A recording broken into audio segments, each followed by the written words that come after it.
आज हम क्लास 10 के लिए बिहार बोर्ड एग्ज़ाम 2022 के लिए विषय गणित से 20 ऑब्जेक्टिव्स क्वेश्चन को तैयार किया हूँ, जो कि 17 फरवरी से होने वाले एग्ज़ाम के लिए बहुत ही महत्वपूर्ण है। उम्मीद है कि यह प्रश्न जो है 100% गारंटी के साथ है कि ऐसे ही क्वेश्चन को पूछा जाता है, इसी टाइप के क्वेश्चन को पूछा जाता है। हुबहू क्वेश्चन की तो बात मैं नहीं करूँगा, लेकिन इसी टाइप के क्वेश्चन को पूछा जाता है। हो सकता है हुबहू क्वेश्चन को भी पूछा जा सके, लेकिन मैं बताने का ट्रिक बता रहा हूँ कि कैसे बनाना है, कम समय में इसे कैसे सॉल्व करना है। तो मैं शुरू करता हूँ। पहला क्वेश्चन हमारा क्या है कि दो वृत्तों के क्षेत्रफलों का अनुपात उन 4:9 है, तो उनके त्रिज्याओं का अनुपात क्या होगा। ये हमारा पहला क्वेश्चन है। फिर से मैं एक बार रिपीट करता हूँ। दो वृत्त के क्षेत्रफलों का अनुपात 4:9 है, तो उनके त्रिज्याओं का अनुपात क्या होगा। अब थोड़ा सा मैं आप लोगों को गाइड करना चाहता हूँ, बताना चाहता हूँ कि विद्यार्थी जो है कभी कभी छोटे छोटे क्वेश्चनों में भी भूल कर जाते हैं, जानते हुए भी क्वेश्चनों को नहीं बना पाते हैं। उसका एक ही वजह है कि हड़बड़ में क्वेश्चन को पढ़ना। किसी भी क्वेश्चन को आप बारीकी से पढ़िए, एक बार में नहीं समझ में आता है तो 3 बार 4 बार पढ़िए, अस्थाई से पढ़िए, ध्यानपूर्वक पढ़िए और पहले समझने का प्रयास कीजिए कि वह कह क्या रहा है। यदि आप यह पता लगा लेंगे कि प्रॉब्लम क्या कह रहा है और क्या दिया है, क्या निकालना है, 3 बातें यदि आप पता कर लेंगे तो कोई भी सवाल जो है आसानी से बन जाएगा।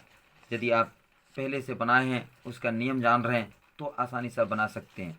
नहीं तो आप यदि हिसाब को नहीं समझ पा रहे हैं तो नियम भी आप जानते हैं, बनाना भी आप जानते हैं, गणित में आप टैलेंट भी हैं, लेकिन आप सही आंसर नहीं मिला पाइएगा, भटक जाइएगा। कभी कभी तो क्वेश्चन देख के ही आपको लगेगा कि यह क्वेश्चन हमसे नहीं बनेगा। तो सबसे पहले हम देखते हैं, इसको चालू करते हैं। हमारा है क्वेश्चन नंबर 1 में क्या कहा है कि दो वृत्तों के क्षेत्रफलों का अनुपात दिया है और उनके त्रिज्याओं का अनुपात निकालना है। तो हम मान लेते हैं, शॉर्ट तरीके से हम बनाएंगे, पाई r1 स्क्वायर अनुपात पाई r2 स्क्वायर बराबर दिया हुआ है 4:9। अब जो है इसको हम बटा में कर देते हैं, तो हमारा क्या होगा, पाई r1 स्क्वायर बटा पाई r2 स्क्वायर बराबर हो जाएगा 4/9। अब हम पाई पाई कैंसिल कर देंगे, दोनों तरफ है। यहाँ पर इसको हम लिख सकते हैं r1 बटा r2 का होल स्क्वायर। अब बराबर क्या हो जाएगा, 4/9 हो जाएगा। बिल्कुल शॉर्ट तरीके से बनाना है। स्क्वायर इधर आके एक ही लाइन में हम बनाने का प्रयास करते हैं। स्क्वायर इधर आके क्या होगा, रूट में बदल जाएगा और 4 का वर्गमूल 2 होता है और 9 का वर्गमूल 3 होता है। आप जगह बचाने के लिए हम ऐसा कर रहे हैं, चूँकि आपको वहाँ पर पूरा जगह नहीं मिलेगा, तो 2:3 हो गया। उसके त्रिज्याओं का अनुपात कितना हो गया, यहाँ देख रहे हैं r1 और r2 है, ठीक है। स्क्वायर इधर जाके रूट में बदल चुका है, तो r1 अनुपात r2 कितना हो जाता है, हमारा r1 अनुपात r2 हो जाता है, r1 अनुपात r2 हो जाता है 2:3। और ये हमारा है पहला क्वेश्चन का आंसर। अब हम देखते हैं दूसरा क्वेश्चन। 2 नंबर का क्वेश्चन क्या कहता है, दो वृत्तों के परिधियों का अनुपात। इसमें परिधियों का अनुपात दिया है, तो कह रहा है क्षेत्रफलों का अनुपात क्या होगा। 2 नंबर का क्वेश्चन कहता है परिधियों का अनुपात दिया है, तो हम 2 नंबर क्वेश्चन को सॉल्व करते हैं। परिधि का सूत्र क्या होता है, 2πr1। 2πr1 अनुपात 2πr2, यानी पहले वृत्त की त्रिज्या को r1, दूसरे वृत्त की त्रिज्या को हम r2 ले रहे हैं, और इसका अनुपात कितना है, 3:1 है। इसको भी हम पहले बट्टे में करेंगे, तो क्या होगा, 2πr1 और बटा 2πr2 बराबर कितना हो जाता है, 3:1। बटा में इसको भी बटा में करना, 3/1। 2 पाई पाई कटा दीजिए, बचा क्या, r1 बटा r2 बराबर क्या बचा, 3/1। अब देखिए ये कह रहा है क्षेत्रफलों का अनुपात। ये क्या कह रहा है कि उसके क्षेत्रफलों का अनुपात क्या होगा। तो क्षेत्रफल का अनुपात आपने पढ़ा है क्या, अभी तुरंत बताएं। पाई r1 स्क्वायर अब बटा पाई r2 स्क्वायर, पाई पाई इसमें कट जाता है, बचता क्या है, r1 बटा r2 का होल स्क्वायर। और यहाँ से आप देखिए r1 बटा r2 आपका निकला हुआ है 3/1, इसी का आप होल स्क्वायर कर दीजिए और 3 तिया कितना हो जाएगा 9 और 1 का 1 हो जाएगा और ये कितना हो जाएगा 9:1 और ये हमारा हो जाता है आंसर। तो इस तरह से आप शॉर्ट से शॉर्ट तरीके में आप बनाने का प्रयास करेंगे। अब देखिए इससे भी क्या है कि यदि यहाँ पर देखिए कि दोनों के क्षेत्रफलों का अनुपात दिया है, त्रिज्या का अनुपात निकालना है, तो इतना भी लंबा चौड़ा नहीं करना, शॉर्ट तरीके से बनाना। चूंकि हम कंसेप्ट के लिए इतना लिख रहे हैं तो इसका सिर्फ वर्ग कर दीजिए, ये दोनों का क्या कर दीजिए वर्ग। आप देख रहे हैं कि पाई पाई कटता है, यहाँ पर R1 और R2 बचता है और इसी का स्क्वायर होता है, तो स्क्वायर इधर आके रूट में बदलता है, तो 4 और 9 का आप वर्गमूल निकाल दीजिए, बस हो गया।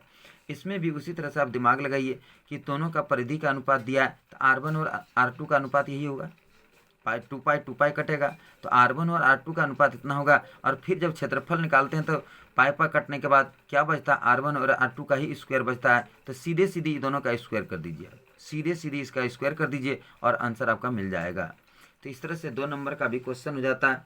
अब हमारा है क्वेश्चन नंबर 3 में क्या कहता है कि वृत्त की परिधि और व्यास का अनुपात। अब नंबर 3 में कहता है वृत्त की परिधि और व्यास का अनुपात कहता है। तो 3 नंबर क्या कहता है, परिधि अनुपात व्यास। तो परिधि का सूत्र क्या होता है, आप लोगों ने पढ़ा है 2πr और व्यास का क्या होता है d होता है। अब देखिए इसको हम कैसे बनाएंगे, 2πr और d बराबर क्या होता है 2 गुना r होता है, d बराबर क्या होता है 2 गुना r होता है। ओह यहाँ पर अनुपात ही दीजिए, अच्छा रहेगा, अनुपात ही देते हैं। तो देखिए यहाँ पर 2 और यहाँ पर 2 कट गया, यहाँ पर r और यहाँ पर r कट गया, बचा क्या इधर पाई, इधर क्या बचा 1। तो ये हमारा आंसर हो जाता है। देखिए कितना मैं शॉर्ट तरीके से बना रहा हूँ, हमने इधर लिख दिया परिधि, इधर लिख दिया व्यास। परिधि का सूत्र क्या था 2πr और व्यास का क्या होता है d होता है, लेकिन व्यास को हम लोग क्या लिखते हैं 2 गुना r। व्यास जो है त्रिज्या का दुगनी होती है, तो इसलिए 2 गुना r लिखेंगे, 2 कैंसिल करेंगे, r कैंसिल करेंगे, इधर पाई बचता है, इधर 1 बचता है। तो इस प्रकार से हमारा 3 नंबर का भी क्वेश्चन सॉल्व हो जाता है। अब हम देखते हैं क्वेश्चन नंबर 4। चौथा क्वेश्चन हमारा क्या कहता है, चौथा, यदि वलय के बाहरी और आंतरिक त्रिज्या 20 सेंटीमीटर और 15 सेंटीमीटर है तो वलय का क्षेत्रफल ज्ञात करें। यदि वलय के बाहरी और आंतरिक त्रिज्या, तब मैं एक फिगर के माध्यम से आपको बता रहा हूं, आपको वहां पर फिगर नहीं बनाना परीक्षा में, आप सिर्फ समझने के लिए देखिए। बड़ी यहाँ पर इसी को हम वलय बोलते हैं, यानी कि ये बड़ी वृत्त है और ये छोटी वृत्त है। तो बड़े वृत्त की त्रिज्या कितना दिया हुआ, इसको हम R1 ले लेते हैं। R1 बराबर 20 सेंटीमीटर दिया है और R2 बराबर कितना दिया है, R2 बराबर 15 सेंटीमीटर दिया है। तो ये वलय जो है इसका क्षेत्रफल कहा रहा है, रिंग, इसको रिंग बोलते हैं। इस गोलंबर का जो क्षेत्रफल, इसको मैंने बड़े वृत्त के क्षेत्रफल में पूरे का क्षेत्रफल निकाल के इसको यदि हम घटा देते हैं तो ये जो है बीच का भाग, इसी का क्षेत्रफल निकल जाता है। तब देखिए इसको शॉर्ट तरीके से हमें बनाना है। बड़े वृत्त की त्रिज्या यानी r बराबर कितना है 20 सेंटीमीटर और छोटी r बराबर कितना है 15 सेंटीमीटर। तो इसका वलय का क्षेत्रफल की सूत्र होता है पाई r square minus r square होता है। अब देखिए यहाँ पर a square minus b square पर तोड़ दीजिए तो क्या हो जाएगा r जोड़ r और एक बार हो जाएगा r माइनस r। यहाँ पर पाई का माना बैठा दीजिए तो क्या हो जाएगा 22/7। और अब देखिए 20 में 15 जोड़ दीजिए, 20 जोड़ 15 और यहाँ पर 20 घटा 15, तो यहाँ क्या हो जाएगा 22/7 और 20 और 15 जोड़ते हैं तो 35 हो जाता है। अब 20 में 15 घटाते हैं तो 5 होता है और 7 5 कितना हो जाता है 35 और 5 कितना हो जाता है 22 गुना 25 हो जाता है।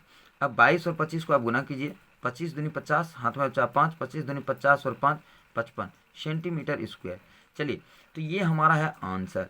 लेकिन आप इतना भी नहीं कीजिएगा, आप मन ही मन आप जरा सोचिए कि यहाँ पर बड़ी आर जो है 20 है और छोटी आर 15 है, तो 20 में एक बार 15 जोड़ेंगे, 20 में एक बार 15 घटाएंगे, चूँकि R square minus R square होता है। तो आप डायरेक्ट यहाँ पर लिख दीजिए आप पाई गुना 35, पाई गुना 35 और गुना 5, पाई का मान बैठा दीजिए और एक लाइन में इतना सा में ही आप आंसर को लिख लीजिए। समझ जाइए कि यहाँ पर हमको क्या लिखना है। तो आप समझ के इस तरह से शॉर्ट तरीके में आप सॉल्व कर सकते हैं। अब देखते हैं हम अगला क्वेश्चन 5 नंबर। अब हमारा 5 नंबर क्वेश्चन क्या कहता है, हम पहले 5 नंबर क्वेश्चन को पढ़ते हैं। हमारा 5 नंबर क्वेश्चन है, किसी वृत्त का क्षेत्रफल 49 पाई वर्ग सीएम है तो उसका व्यास क्या होगा। यानी कि एक वृत्त का क्षेत्रफल 49 पाई वर्ग सीएम दिया है, उसका व्यास कहा जा रहा है। तो क्षेत्रफल दिया है, क्या दिया है, वृत्त का क्षेत्रफल, वृत्त का क्षेत्रफल बराबर 49 पाई सेंटीमीटर स्क्वायर दिया है। तो इसका व्यास कह रहा है निकालने, डी बराबर वाट कह रहा है। ठीक है, एक बार फिर से हम देख लेते हैं। क्वेश्चन नंबर 5, किसी वृत्त का क्षेत्रफल 49 पाई वर्ग सेमी है, तो उसका व्यास क्या होगा। हाँ तो ठीक है, अब देखिए वृत्त का क्षेत्रफल का सूत्र आप पढ़ें, क्या पढ़ें, sorry, pi R square, pi R square बराबर 49 पाई। अब देखिए पाई और पाई क्या कीजिए, सॉरी गलत हो रहा है, पाई पाई नहीं कटा, पाई आर स्क्वायर बराबर 49 पाई, तो अब पाई और पाई कटा दीजिए, तो आर स्क्वायर बराबर कितना बचा 49, तो आर बराबर रूट अंडर 49, यानी आर बराबर हमारा कितना सेंटीमीटर होता है 7 सेंटीमीटर। ये निकालने हमें क्या कहता है डी, तो 2 गुना आर यानी 2 गुना 7 और 2 सतह कितना होता है 14 सेंटीमीटर। तो इस प्रकार से 14 सेंटीमीटर हो गया। अब देखिए इसको भी आप मौखिक रूप से बनाइए, ऐसे इतना बड़ा लिखने से कोई फायदा नहीं है। जैसे 49 है, यहाँ पर होता है पाई आर स्क्वायर बराबर 49, क्षेत्रफल दिया है 49 पाई, तो पाई पाई कटा रहे हैं, अब जान रहे हैं पाई पाई कटेगा, पाई पाई कटने के बाद आर स्क्वायर बराबर 49, तो हम जान रहे हैं आर बराबर 7 होगा। आर स्क्वायर बराबर जब 49 है तो आर बराबर 7 होगा जो कि वर्गमूल निकलेगा, और आर बराबर जब 7 है तो डी बराबर हमारा कितना होगा 7 दूनी 14 सेंटीमीटर होगा, ये हमारा आंसर। तो इतना बड़ा लंबा चौड़ा नहीं बनाना, इसे शॉर्ट तरीके से बनाने का प्रयास करेंगे, लेकिन अभ्यास 1-2 बार करने के बाद ही शॉर्ट तरीके से संभव है। अब देखते हैं क्वेश्चन नंबर 6। अब 6 नंबर क्वेश्चन क्या कहता है, किसी वृत्त के परिमाप और क्षेत्रफल का अनुपात होगा। परिमाप और क्षेत्रफल का अनुपात पूछा जा रहा है, परिमाप और क्षेत्रफल। तो अब देखिए क्वेश्चन नंबर 6, परिमाप और क्षेत्रफल। परिमाप का सूत्र क्या होता है, एक लाइन थोड़ा सा लिख देते हैं समझने के लिए, परिमाप अनुपात क्षेत्रफल। तो वृत्त का परिमाप का सूत्र क्या होता है 2 पाई आर, वृत्त का क्षेत्रफल का सूत्र क्या होता है पाई आर स्क्वायर होता है। अब देखिए इसमें से जो कटना है उसको कटा दीजिए, पाई पाई कटा दीजिए, यहाँ पर एक आर है, यहाँ पर भी एक आर आप कटा दीजिए, यहाँ देखिए भूल से बराबर लिखा जाता है। अब देखिए यहाँ पर क्या बचा 2, यहाँ पर क्या बचा 2, और यहाँ पर क्या बचा आर, तो यहाँ पर 2 और इधर आर बचा, यही हमारा आंसर होगा, 2 अनुपात आर होगा आंसर। अब हम देखते हैं क्वेश्चन नंबर 7। हमारा क्वेश्चन नंबर 7 क्या कहता है, दो वृत्तों के त्रिज्याओं का अनुपात ए अनुपात बी है, तो उनके क्षेत्रफलों का अनुपात ज्ञात करना है। यानी त्रिज्या दिया हुआ अनुपात में, तो हमें क्या ज्ञात करना है, क्षेत्रफल ज्ञात करना है। तो हम देखते हैं इसको हम कैसे शॉर्ट से शॉर्ट तरीके में बना सकते हैं। तो क्वेश्चन नंबर हमारा 7 है, क्या दिया है, त्रिज्या का अनुपात दिया है। फिर से एक बार देख लेते हैं, त्रिज्या का अनुपात दिया है ए अनुपात बी, तो हम इसको लिख सकते हैं R1 अनुपात R2 बराबर ए अनुपात बी। ये कहता है क्षेत्रफलों का अनुपात क्या होगा। तो देखिए अभी आप तुरंत पढ़ें, पाई R1 स्क्वायर अनुपात पाई R2 स्क्वायर, ठीक है। तो यहाँ पर पाई पाई क्या होता है, कट जाता है, कैंसिल हो जाता है, बचता क्या है R1 बटा R2, R1 बटा R2 का होल स्क्वायर। और यहाँ पर देखिए R1 बटा R2 यहाँ पर दिया हुआ है, R1 बटा R2 कितना दिया हुआ है ए बटा बी, इसको यानी कि हम R1 बटा R2 ए अनुपात बी लिखे थे, इसको बटा में कर दिया। अब देखिए यहाँ पर हम क्या लिखेंगे, R1 और बटा R2 हमारे पास क्या है ए बटा बी है, इसका हम क्या करेंगे स्क्वायर कर देंगे, तो हमारा क्या हो जाता है ए स्क्वायर बटा बी स्क्वायर। अब इसको आप अनुपात में कर दीजिए, तो ए स्क्वायर अनुपात क्या हो जाएगा बी स्क्वायर, ये हमारा हो जाएगा आंसर। तो आप इसे शॉर्ट से शॉर्ट तरीके में बनाने का भी प्रयास कर सकते हैं। जब दोनों त्रिज्याओं का अनुपात दिया है, तो यदि क्षेत्रफलों का अनुपात कहता है तो उसी का वर्ग कर दीजिए। त्रिज्याओं का अनुपात दिया है, क्षेत्रफलों का वर्ग कहता है निकालना है, क्षेत्रफलों का अनुपात कहता है निकालना है, तो दोनों त्रिज्याओं के अनुपात को अनुपात में ही जो दिया है उसे आप वर्ग कर दीजिए, बस ये शॉर्ट से शॉर्ट तरीका है। तो अब देखते हैं हम अगला क्वेश्चन 8 नंबर। देखिए 8 नंबर क्या कहता है, दो बेलनों की त्रिज्याओं का अनुपात 4:5 हो और उनकी ऊंचाइयों का अनुपात 5:3 हो, तो उनके आयतनों का अनुपात पूछा जा रहा है। यानी दो बेलन है, त्रिज्या का अनुपात दिया है और ऊंचाई का अनुपात दिया है, तो हम इसी जगह पर इसको बना देंगे, R1 अनुपात R2 और H1 अनुपात H2। तो R1 अनुपात R2 कितना है 4:5 और 5:3, तो 4:5 और कितना है 5:3। अब क्या कहता है कि दोनों बेलनों के आयतनों का अनुपात निकालने के लिए, आपने पढ़ा है कि बेलन का आयतन क्या होता है पाई स्क्वायर है, तो यहाँ पर क्या होगा पाई R1 स्क्वायर H अनुपात पाई R2 स्क्वायर H, ये हमारा सूत्र है। तो एक बेलन का आयतन इधर लिखा, दूसरे बेलन का आयतन इधर लिखा। अब देखिए इसमें हम पाई पाई पहले ही कैंसिल कर देंगे, चूंकि दोनों में बराबर है। अब हमारा आर वन स्क्वायर है, तो देखिए यहाँ पर आर वन हमारा क्या है, 4 है, आर वन हमारा क्या है, 4 है, तो 4 का हम स्क्वायर कर देंगे।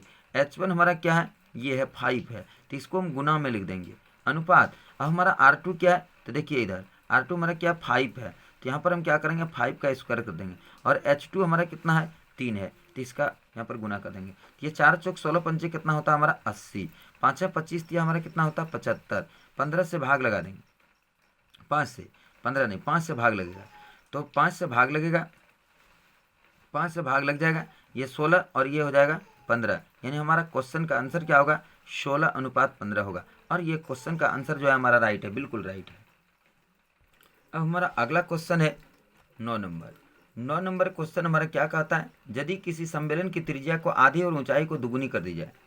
देख रहे हैं आप क्वेश्चन, यदि किसी सम्मेलन की त्रिज्या को आधी और ऊंचाई को दुगुनी कर दी जाए तो पुराने और नए सम्मेलन के आयतनों का अनुपात क्या होगा। यानी त्रिज्या को आधी कर दिया जाता है और ऊंचाई को दुगुनी कर दिया जाता है। तो देखिए हम इसे शॉर्ट से शॉर्ट तरीके में कैसे हम हल करते हैं।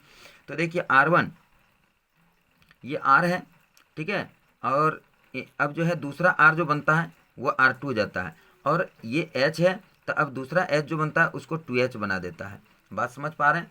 यानी कि बेलन ये जो है पुराना बेलन है और ये क्या है नए बेलन है, नए है। तो पुराने बेलन का त्रिज्या R है, ऊंचाई H है, नए बेलन का त्रिज्या आधी कर दिया, ऊंचाई को दुगुना कर दिया, R/2 इसको 2 है। अब देखिए इसका यदि हम नए बेलन है तो बेलन का आयतन क्या होता है, बेलन ही पूछा है, बेलन का आयतन का सूत्र क्या होता है पाई R² H। अब देखिए ये हो गया, और देखिए दूसरे का क्या हो जाएगा, एक मिनट देख लेते हैं इसमें क्या कहा जा रहा है। पुराने और नए सम्मेलनों का आयतन ही कहा जा रहा है, पुराने और नए का रहा है, तो हम ठीक लिख रहे हैं।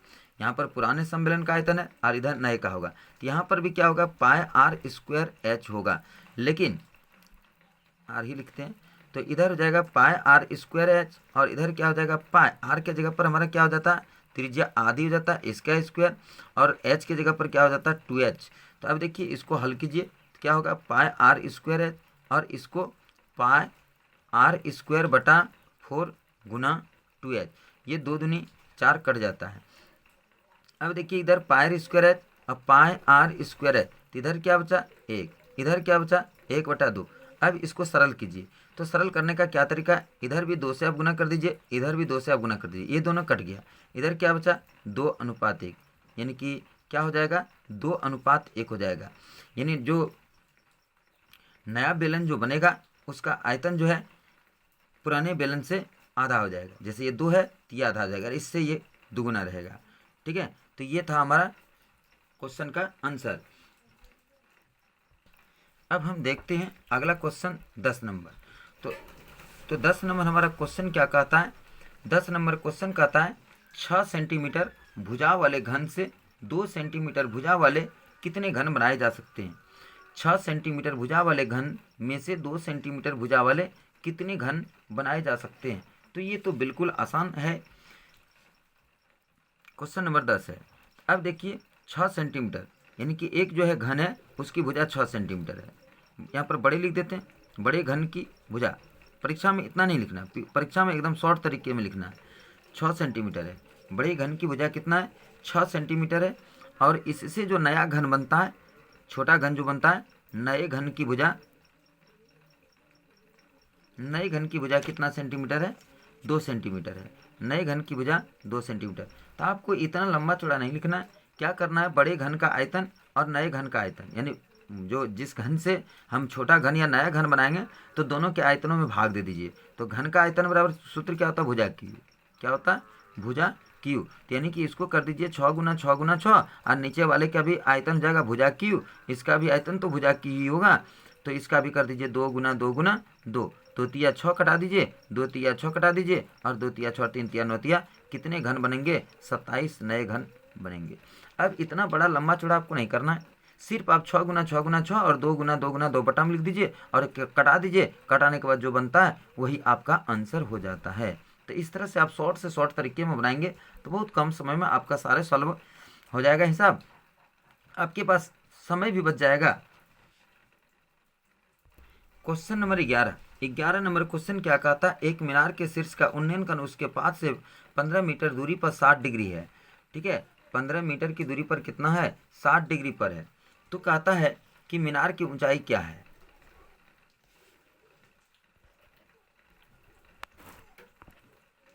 तो आप देख पा रहे हैं क्वेश्चन नंबर 11, एक मीनार के शीर्ष का उन्नयन कोण उसके पास से 15 मीटर दूरी पर 60 डिग्री है, तो मीनार की ऊंचाई क्या है। तो देखिए हम इसको बनाते हैं शॉर्ट से शॉर्ट तरीके में। जैसे ये 11 नंबर क्वेश्चन है, थोड़ा सा हम फिगर से आपको समझा रहे हैं। फिगर हमारा इस तरह से बनेगा, एकदम छोटा सा फिगर बनाएंगे। यहाँ पर ये क्या कहता है, यहाँ पर 60 डिग्री का कोण बन रहा है और ये कितनी दूर है, यहाँ 5 से कितनी दूर है, 15 मीटर दूर है। ये जो है ऊंचाई निकालने कहता है, ये ऊंचाई निकालने के लिए कहता है। तो इसमें ये P है और ये B है, यानी कि 10 का प्रयोग होगा। तो क्या होगा, tan थीटा बराबर क्या होता है, P/B। थीटा का मान दिया हुआ है, तो यहाँ पर क्या होगा, tan 60 डिग्री। और P यही तो मीनार है, इसी को तो निकालना है। और B हमारा कितना दिया है, 15 दिया है। तो tan 60 डिग्री का मान कितना होता है, √3, और बराबर क्या हो गया, P/15। अब इसको आप बद्रगुणन कर दीजिए, तो P बराबर क्या होगा, √3 गुना 15, यानी 15√3 होगा। कितना होगा, 15√3 मीटर। यही होगा मीनार की ऊंचाई, मीनार की ऊंचाई। इस तरह के सवाल जो है हर एक वर्ष पूछे जाते हैं और ये सब सवाल में बच्चे गड़बड़ा जाते हैं। लगता है कि ये सवाल बहुत बड़ा है, लेकिन बड़ा नहीं है, भारी नहीं है, बिल्कुल आसान है। समझिए, आधार दिया हुआ है, लंब निकालना है, थीटा दिया हुआ है। आपने त्रिकोणमिति में हाइट एंड डिस्टेंस में पढ़ा है कि जब किसी समकोण त्रिभुज का 2 भुजा में से एक भुजा दिया है और एक कोण दिया हुआ है न्यून कोण, तो उससे जो है दूसरी भुजा को आसानी से निकाल सकते हैं। तो यहाँ पर हमको ये देखना है कि P निकालना है और B दिया हुआ है, P निकालना है, B दिया है, तो tan थीटा का प्रयोग करेंगे और थीटा का मान 60 डिग्री बैठाएंगे। अब इस तरह से हमारा जो है क्वेश्चन का आंसर तुरंत आ जाता है। अब हम देखते हैं क्वेश्चन नंबर 12 नंबर हमारा क्वेश्चन क्या कहता है, 8 सेंटीमीटर त्रिज्या वाले वृत्त के अंतर्गत अंतः वर्ग का क्षेत्रफल होगा। 8 सेंटीमीटर त्रिज्या का एक वृत्त है, उसके अंतः वर्ग यानी उसी के अंदर जो है एक वर्ग बनाया गया, उस वर्ग का क्षेत्रफल कितना होगा। देखिए इसे हम बहुत ही आसान तरीके से बनाने वाले हैं। तो हमारा क्वेश्चन नंबर कितना है, 11। क्वेश्चन नंबर हमारा कितना है, 11 है। अब जरा देखिए इसके कॉन्सेप्ट को जरा हम समझाते हैं कि हम पहले एक वृत्त बनाएंगे। हम क्या करेंगे, एक वृत्त बना दिया, ठीक है। इसकी त्रिज्या हमको पता है, इसकी त्रिज्या कितनी पता है, लिखा हुआ देखिए 8 सेंटीमीटर, 8 सेंटीमीटर त्रिज्या है। अब देखिए इसी के अंदर एक वर्ग बनाएंगे, तो जो इसके चारों भुजा को टच करता है, तो ये मैंने एक वर्ग बना दिया। अब देखिए मान लिया जाए हम यहाँ से हम मिला देते हैं, वर्ग का ये क्या विकर्ण हो जाता है, ये वर्ग का विकर्ण है, लेकिन ये क्या है, ये क्या है, वर्ग का विकर्ण तो है, लेकिन ये वृत्त के लिए व्यास का काम करता है। वृत्त के लिए किसका काम करता है, व्यास का काम करता है, ठीक है। तो यहाँ पर देखिए वृत्त का त्रिज्या कितना दिया है, 7 cm। वृत्त का त्रिज्या कितना दिया है, इसका त्रिज्या दिया 7 cm। त्रिज्या r बराबर 7 cm। तो व्यास इसका कितना हो जाएगा, व्यास बराबर कितना हो जाएगा, 14 cm। अब देखिए यहाँ पर एक आपको नया सूत्र में बताने वाला हूँ, वर्ग का क्षेत्रफल। यहाँ पर वर्ग का ही क्षेत्रफल निकालने कह रहा है कि अंतः वर्ग का क्षेत्रफल ज्ञात करें, यानी कि वृत्त के अंदर जो वर्ग बना है उसी का क्षेत्रफल ज्ञात करना है। तो वर्ग का क्षेत्रफल बराबर सूत्र होता है, क्या होता है, कर्ण। ये क्या है, ये व्यास जो है ये वर्ग के लिए कर्ण का काम कर रहा है, वर्ग के लिए क्या कर रहा है, कर्ण का काम करता है। वर्ग का क्षेत्रफल का सूत्र होता है कर्ण स्क्वायर, क्या होता है, विकर्ण होता है, कर्ण नहीं, विकर्ण, कर्ण बोला जा रहा है, विकर्ण होता है। तो क्या होता है, विकर्ण का स्क्वायर और बटा क्या होता है, 2 होता है। अब देखिए आप आसानी से बना लेंगे, हमको तो विकर्ण पता हो गया ना, जितना वृत्त का व्यास होगा वही जो है वर्ग का विकर्ण होगा। विकर्ण हमको पता है 14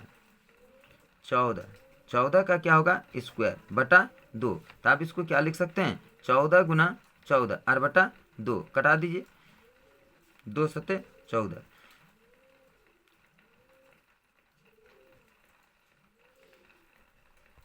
दोस्तों यहाँ पर थोड़ा सा हमको मिस हो गया, r बराबर जो हमारा था 8 सेंटीमीटर था। तो देखिए हिसाब में 8 सेंटीमीटर था, हमने 7 सेंटीमीटर ले लिया और 7 ले लेते हैं, तो 7 से भी हमारा बनेगा।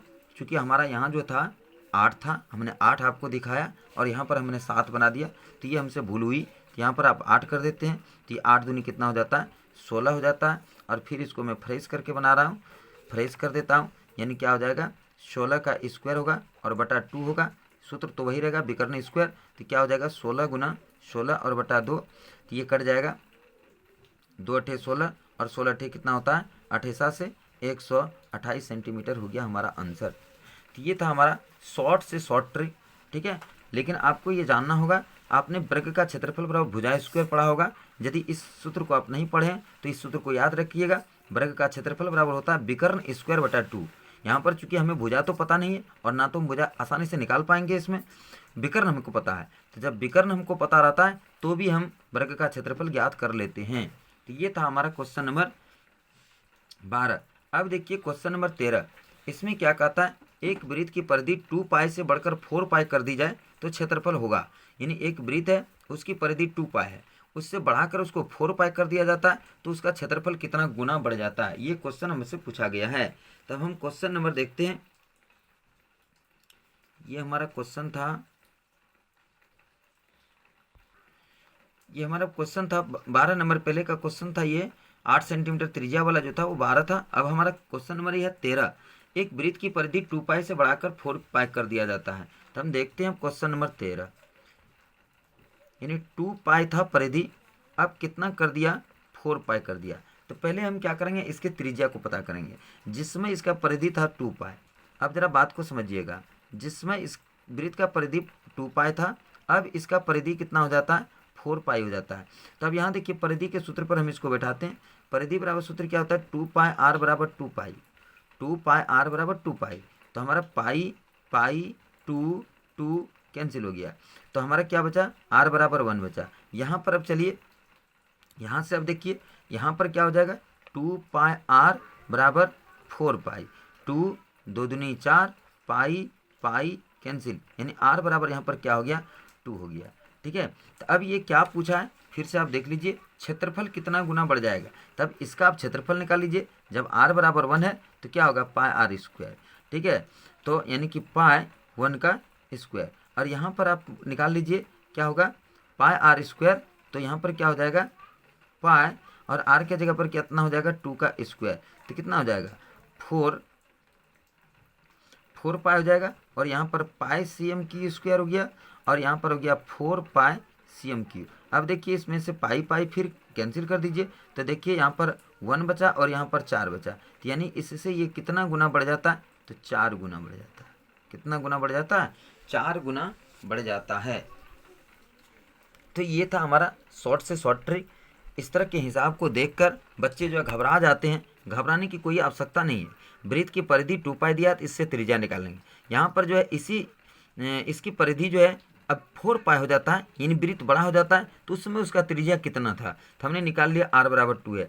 जब आर बराबर 1 है और जब आर बराबर 2 है तो क्षेत्रफल कितना बढ़ जाएगा। तो इसके पहले भी इस तरह इतना भी नहीं करना है, तो यहाँ पर देख लीजिए आर का स्क्वायर कर दीजिए, ठीक है। क्या कर दीजिए आर का स्क्वायर कर दीजिए। तो यहाँ पर आप आर का स्क्वायर करेंगे 1 और यहाँ पर आर का स्क्वायर करेंगे तो क्या होगा 4 होगा। शॉर्ट ट्रिक, यानी 1 का स्क्वायर करेंगे और यहाँ पर 2 का स्क्वायर करेंगे तो ये 1 गुना 1 होगा, यहाँ पर 2 गुना 2 4 होगा। तो इससे ये कितना गुना बढ़ गया, ये 1 है और ये 4 है, तो कितना गुना बढ़ गया 4 गुना बढ़ गया। तो इस तरह से आप आसानी से इसको बना सकते हैं। अब देखते हैं हमारा अगला क्वेश्चन क्या है 14 नंबर। चलिए हम देखते हैं अगला क्वेश्चन 14 नंबर। 14 नंबर में क्या लिखा है, 64 पाई सी एम स्क्वायर क्षेत्रफल वाले वृत्त का व्यास। यानी एक वृत्त है जिसका क्षेत्रफल 64 पाई सी एम स्क्वायर है, तो उसका व्यास कितना होगा। तो देखिए हम बनाते हैं 14 नंबर। क्षेत्रफल दिया है, किसका क्षेत्रफल दिया है, वृत्त का क्षेत्रफल दिया है 64 पाई सी एम स्क्वायर, 64 पाई सी एम स्क्वायर दिया हुआ।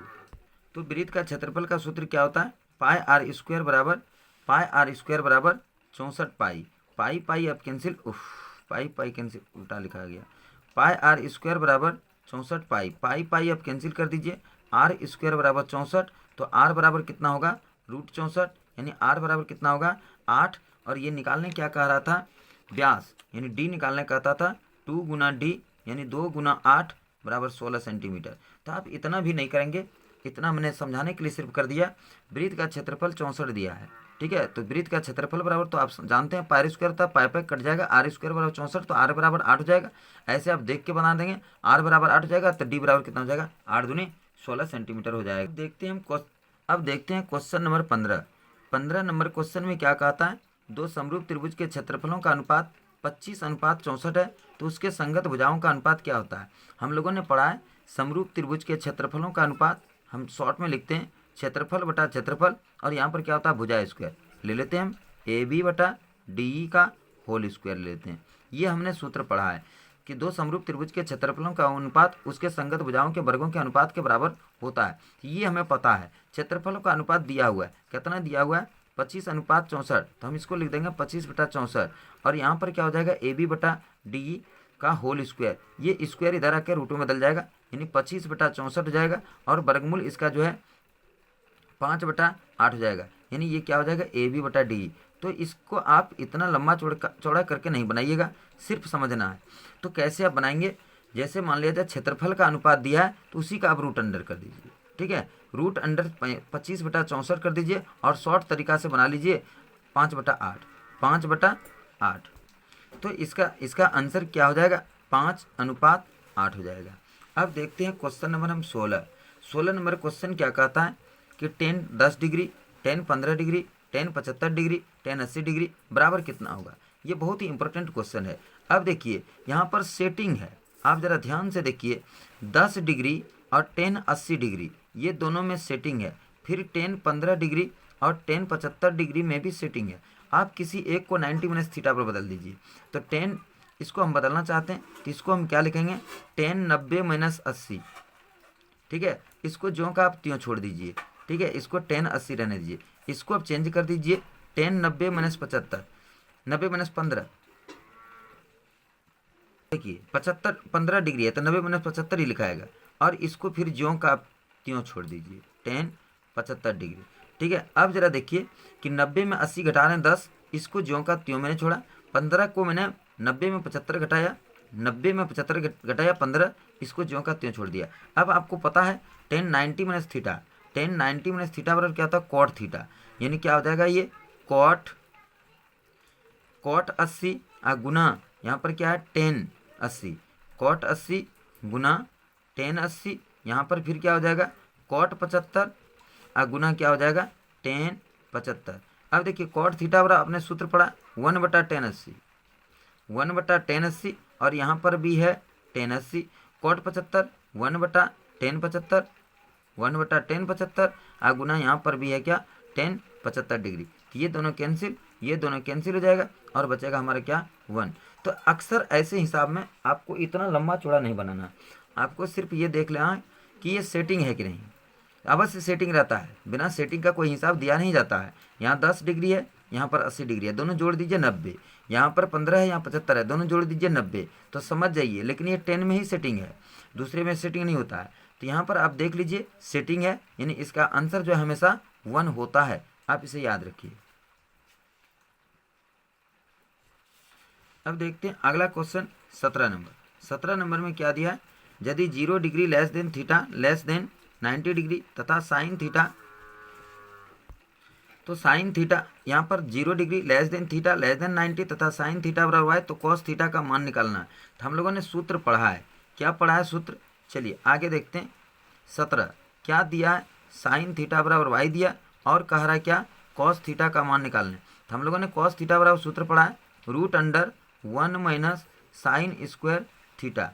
अब देखिए यहाँ पर सिर्फ हमको मान बैठा देना, 1 - साइन थीटा का मान दिया हुआ है, साइन थीटा का मान कितना दिया वाई स्क्वायर, तो हमारा आंसर एक लाइन में हो गया।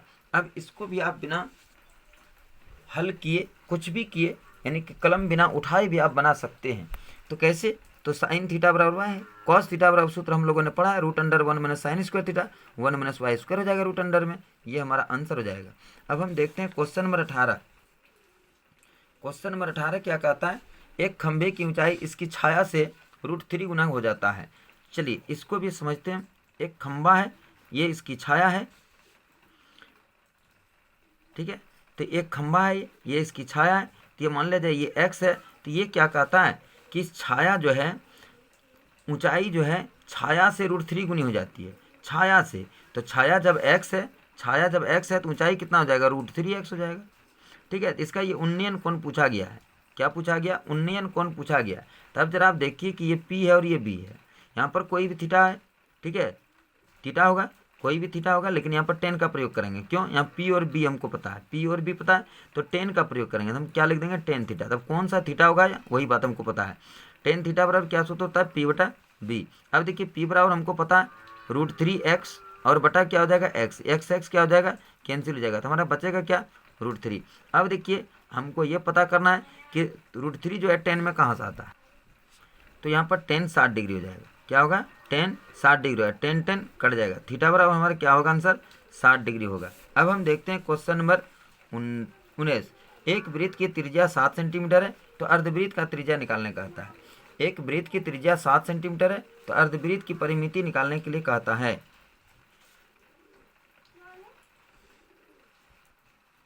देखिए अब हम देखते हैं 19 नंबर क्वेश्चन। 19 नंबर क्वेश्चन में एक वृत्त है, इस वृत्त का त्रिज्या दिया हुआ 7 सेंटीमीटर। कितना दिया है, 7 सेंटीमीटर, लेकिन यहाँ पर यह कहा था अर्धवृत्त की त्रिज्या परिमिति निकालने के लिए।